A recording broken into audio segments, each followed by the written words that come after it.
रूस की बड़ी सेना के सामने यूक्रेनी सेनाएं बेहद कम संख्या में है। रूसी राष्ट्रपति पुतिन ने हाल ही में दावा किया कि रूसी सेनाएं युद्ध के मैदान में महत्वपूर्ण प्रगति कर रही है।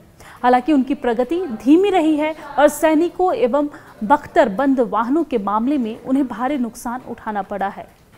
दरअसल यूक्रेन के राष्ट्रपति जेलेंस्की ने शुक्रवार को कहा कि रूस ने उनके देश के पूर्वी डोनेत्स्क क्षेत्र में लगभग 1,70,000 सैनिकों को तैनात किया है, जहां वो युद्ध क्षेत्र में जीत हासिल करने के लिए शहर पर कब्जा करने की कोशिश कर रहे हैं। जेलेंस्की ने कहा कि ऐसी स्थिति में समय जो है वो कठिन है। साथ ही उन्होंने रूस के उन हालिया दावों को खारिज कर दिया है और कहा है कि 1 साल से ज़्यादा की लड़ाई के बाद तबाह हुए शहर की घेराबंदी की गई है। उन्होंने स्वीकार किया है कि कुछ रूसी टुकड़ियां शहर में घुसपैठ कर चुकी है, लेकिन जोर देकर कहा कि यूक्रेनी रक्षक उन्हें खदेड़ रहे हैं। उन्होंने प्रेस कॉन्फ्रेंस में कहा कि पोक्रोवस्क में रूसी है। रूस द्वारा अपने पड़ोसी पर व्यापक आक्रमण शुरू करने के लगभग 4 वर्षों के दौरान हुई पिछली घेराबंदी में यूक्रेन ने सैनिकों के नुकसान से बचने के लिए कुछ स्थानों से अपनी सेना हटा ली है। रूस की बड़ी सेना के सामने यूक्रेनी सेनाएं बेहद कम संख्या में हैं। रूसी राष्ट्रपति पुतिन ने हाल ही में दावा किया है कि रूसी सेनाएं युद्ध के मैदान में महत्वपूर्ण प्रगति कर रही है। हालांकि उनकी प्रगति धीमी रही है और सैनिकों एवं बख्तरबंद वाहनों के मामले में उन्हें भारी नुकसान उठाना पड़ा है।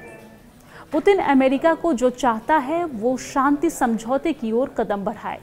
ये समझाने की कोशिश कर रहे हैं कि यूक्रेन रूसी सैन्य श्रेष्ठता के सामने टिक नहीं सकता। यूक्रेन सैन्य आपूर्ति को बाधित करने और रूसी नागरिकों को युद्ध के प्रभाव का एहसास कराने के लिए रूस के अंदर लक्ष्यों पर हमला करके जवाबी कार्रवाई कर रहा है। यूक्रेन की सुरक्षा सेवा के प्रमुख वासिल ने बताया है कि इस साल की शुरुआत से यूक्रेन ने रूस के तेल निष्कर्षण और शोधन सुविधाओं पर 160 से ज्यादा सफल लंबी दूरी के हमले किए हैं। और इस बीच अधिकारियों ने शुक्रवार को बताया कि रूसी ड्रोन ने रात भर पूर्वोत्तर शहर सुमी में अपार्टमेंट समूहों पर हमला किया, जिसमें 4 बच्चों सहित 11 लोग घायल हो गए और दक्षिण ओडेसा क्षेत्र के ऊर्जा बुनियादी ढांचों को भी नुकसान पहुंचा है।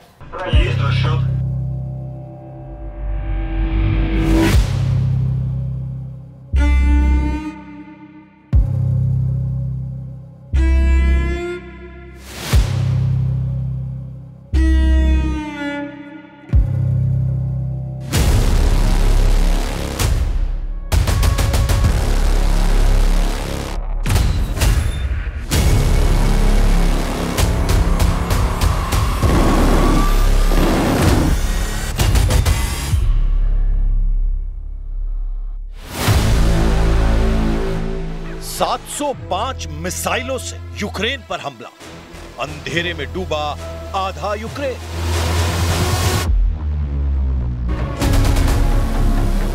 रूस यूक्रेन जंग के 1345 दिन बाद अब रूस ने ऐसा हमला किया है जिसे लगभग 4 साल की जंग में यूक्रेन पर सबसे भीषण हमलों में से एक बताया जा रहा है। हम आपको दिखाने जा रहे हैं कि जहां एक तरफ अमेरिका की तरफ से खुला ऐलान हुआ है कि अब ट्रंप और पुतिन की किसी तरह की बातचीत और मीटिंग नहीं होगी, खासतौर से हंगरी के बुडापेस्ट में संभावित मीटिंग पर पूरी तरह से विराम लग चुका है, जो ये साबित करता है कि पुतिन और ट्रंप के बीच भयंकर नफरत पैदा हो गई है और इसके लिए कहीं ना कहीं ट्रंप जिम्मेदार बताए जा रहे हैं। हम आपको ये भी दिखाएंगे कि कैसे रूस ने 705 मिसाइल और ड्रोन से हमले करके आधे यूक्रेन को अंधेरे में डुबो दिया है। हम आपको ये भी दिखाएंगे कि पूर्वी यूक्रेन के पोक्रोवस्क में यूक्रेनी सेना की स्पेशल फोर्स के सैनिकों से घिरने से कैसे रूस ने अमेरिका, यूरोप, नाटो और यूक्रेन को चारों खाने चित कर दिया है।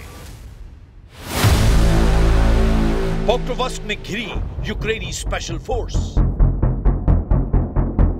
यूक्रेन के खिलाफ रूस ने इस वक्त 2 तरफ से भयंकर मोर्चे खोल रखे हैं। दावा किया जा रहा है कि रूस ने जहां एक तरफ यूक्रेन की राजधानी कीव पर भीषण हमले शुरू कर रखे हैं, वहीं पूर्वी यूक्रेन के डॉनबास इलाके पर इतने तीखे और भीषण हमले किए हैं कि कई पूर्वी शहरों में यूक्रेनी सेना चारों तरफ से घिर चुकी है। सबसे हैरानी की बात तो यह है कि यूक्रेन के राष्ट्रपति ने भी माना है कि हमारी सेना को पूर्वी यूक्रेन के पोक्रोवस्क शहर पर काफी भीषण जंग का सामना करना पड़ रहा है। लेकिन यहाँ पर देखने वाली बात यह है कि रूस ने 10,000 यूक्रेनी सैनिकों को घेरने का दावा किया है, जिसमें यूक्रेनी सेना की स्पेशल यूनिट भी शामिल है। रूसी और यूक्रेनी सेनाएं यूक्रेन के पूर्वी शहरों पोक्रोवस्क और म्यार्नोहराद में भीषण जंग कर रही हैं। दावा किया जा रहा है रूसी सेना डोनेस्क के पोक्रोवस्क और म्यार्नोहराद के बड़े इलाके पर कब्जा कर चुकी है। रूसी सेना प्रमुख वालेरी गेरासिमोव ने राष्ट्रपति व्लादिमीर पुतिन के सामने दावा किया है कि रूस की दूसरी और 51वीं संयुक्त सशस्त्र सेनाओं ने मिलकर यूक्रेनी सेनाओं पर भीषण हमला किया है। रूसी सेना प्रमुख वालेरी गेरासिमोव का यहां तक दावा है कि हमारी सेना की 2 यूनिट पोक्रोवस्क और म्यार्नोहराद में दुश्मन के खिलाफ जबरदस्त जीत हासिल कर रही है। दावा तो यहां तक किया गया है कि घेरे गए 5500 यूक्रेनी सैनिक आ चुके हैं, जिनमें यूक्रेन की विशेष एयरबॉर्न यूनिट और समुद्री लड़ाकू इकाइयों यानी मैरीन यूनिट के कमांडो तक रूसी सेना घेर चुकी है। रूस के राष्ट्रपति व्लादिमीर पुतिन ने रक्षा मंत्रालय को 3 क्षेत्रों में घिरे यूक्रेन के सैनिकों की वास्तविक स्थिति को दिखाने के लिए विदेशी मीडिया को सुरक्षित पहुंच प्रदान करने का आदेश दिया, यानी इंटरनेशनल मीडिया के लिए रूसी सेना ऐसा सुरक्षित गलियारा बना रही है जहां से इंटरनेशनल मीडिया के पत्रकार पोक्रोवस्क में घुसकर सरेंडर की स्थिति में पहुंच चुके यूक्रेनी सेना की हालत देख सकते हैं। रूसी सेना मीडिया को घेरे गए क्रास्नोयार्स्क, दिमित्रोव और कुप्यांस्क के इलाकों का दौरा करने भी जा रही है ताकि ट्रंप और ज़ेलेंस्की के जीत के दावों की पोल खोली जा सके। हालांकि यूक्रेन के राष्ट्रपति व्लादिमीर ज़ेलेंस्की ने भी माना है कि पोक्रोवस्क में रूसी सेना ने बहुत बड़ा हमला किया है, जहां पर भीषण लड़ाई चल रही है। ज़ेलेंस्की ने एक बार फिर से मित्र देशों से अपील की है कि यूक्रेन को घातक और लंबी दूरी के हथियारों की सख्त जरूरत है। Удар був складний, комбінований, спеціально прорахований, що було важко протидіяти. Були і ракети, включно з балістикою та аеробалістичними, 52 ракети загалом. Більше 600 ударних дронів, із них шахеди близько 400. Більшість дронів знешкодили, 2/3 ракет теж збито. 705 मिसाइलों से कयामती हमला, आधे यूक्रेन में ब्लैकआउट। इधर दूसरी तरफ रूसी सेना ने यूक्रेन के ऊर्जा बुनियादी ढांचे पर बड़े पैमाने पर ड्रोन और मिसाइल हमलों से हाहाकार मचा दिया है। रूसी हमलों के बाद यूक्रेन के कई इलाके अंधेरे में डूब चुके हैं। कई क्षेत्रों में बिजली गुल हो गई है और इमरजेंसी लगा दी गई है। यूक्रेनी प्रधानमंत्री ने मॉस्को की इस रणनीति को व्यवस्थित ऊर्जा आतंक कहा है। इन हमलों में 6 लोगों की मौत हो गई, जिनमें एक 7 साल की बच्ची भी शामिल है। वहीं घायलों में से 18 लोगों में 2 से 16 साल की उम्र के बच्चे भी शामिल हैं। यूक्रेन के राष्ट्रपति व्लादिमीर ज़ेलेंस्की के मुताबिक रूस ने इस हमले में 650 से ज्यादा ड्रोन और विभिन्न प्रकार की 50 से ज्यादा मिसाइलें दागी। हम आपको बता दें, यूक्रेनी शहर पानी, सीवेज और हीटिंग सिस्टम चलाने के लिए केंद्रीकृत सार्वजनिक बुनियादी ढांचे का उपयोग करते हैं और ब्लैकआउट के कारण ये काम नहीं कर पाते। Кстати говоря, я обсуждал этот вопрос с командующими соответствующих группировок. Они не против, Андрей Иванович, не против того, чтобы запустить в зоны окружения противника представителей средств массовой информации, иностранных журналистов и украинских журналистов, с тем, чтобы они зашли и своими глазами увидели, что там происходит, убедились бы в том состоянии, в котором находятся окруженные войска Украины, и с тем, чтобы политическое руководство Украины приняло соответствующие решения по судьбе своих граждан и своих военнослужащих, так, как они это когда-то сделали в Азовстале. अब परमाणु युद्ध से फैसला, ट्रंप पुतिन की मीटिंग रद्द।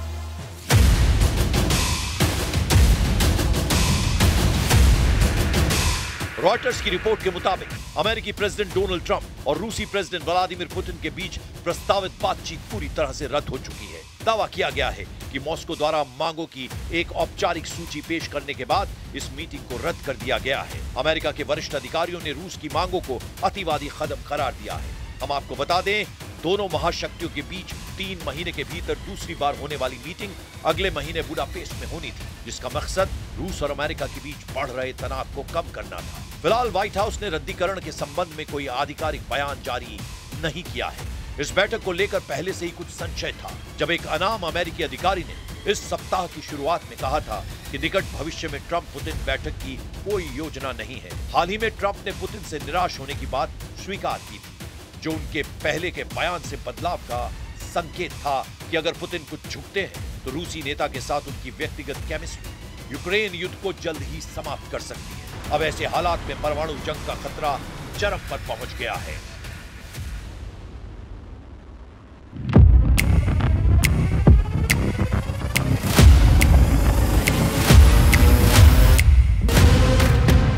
वैश्विक स्तर पर बढ़ रहे तनाव के बाद दुनिया में परमाणु हथियारों की होड़ तेजी से बढ़ रही है। बता दें कि अमेरिका ने ग्लोबल थंडर 26 युद्धाभ्यास शुरू किया है, जिसमें टेक्सास के डाइस एयरफोर्स बेस पर 12 B-52H परमाणु बॉम्बर्स के साथ परमाणु हथियार लॉन्च करने का अभ्यास किया गया। यह अभ्यास 15 मिनट में 12 विमानों की उड़ान के साथ मिनिमम इंटरवल टेक ऑफ का प्रदर्शन था। रूस ने भी इस महीने कई परमाणु हथियारों का परीक्षण किया है, जिसमें 28 अक्टूबर को रेडियो एक्टिव सुनामी लाने में सक्षम पोसाइडन डूम्सडे टॉर्पीडो, 24 अक्टूबर को SLBM सिनेवा मिसाइल और 21 अक्टूबर को न्यूक्लियर पावर्ड बुरेवेस्टनिक मिसाइल और यास ICBM मिसाइल का परीक्षण किया है। ऐसे हालात में अंदाजा लगाया जा सकता है कि अमेरिका और रूस जंग के कितने करीब आ चुके हैं, क्योंकि अब 29 अक्टूबर को प्रेसिडेंट ट्रंप 33 साल बाद अमेरिकी रक्षा मंत्रालय को परमाणु परीक्षण के नए सिरे से आदेश दे दिए हैं। ट्रंप ने 2 टूक कह दिया है कि परमाणु परीक्षण रूस और चीन से आगे निकलने के लिए होना चाहिए।